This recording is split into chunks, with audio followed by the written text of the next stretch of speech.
ஒரு கட்டு தான் இந்த சிசரை யூஸ் பண்ணணும். இந்த 8 ரெக்டாங்கிளும் தனித்தனியாக பிரிஞ்சு வரணும். ஒரே கட்டு தான்.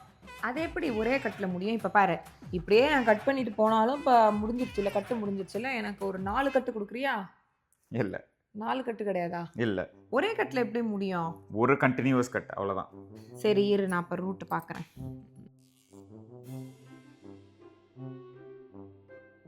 தெரியலப்பா. கிவ் அப் பண்ணிட்டேன். ஆமாம். இப்போ பார்.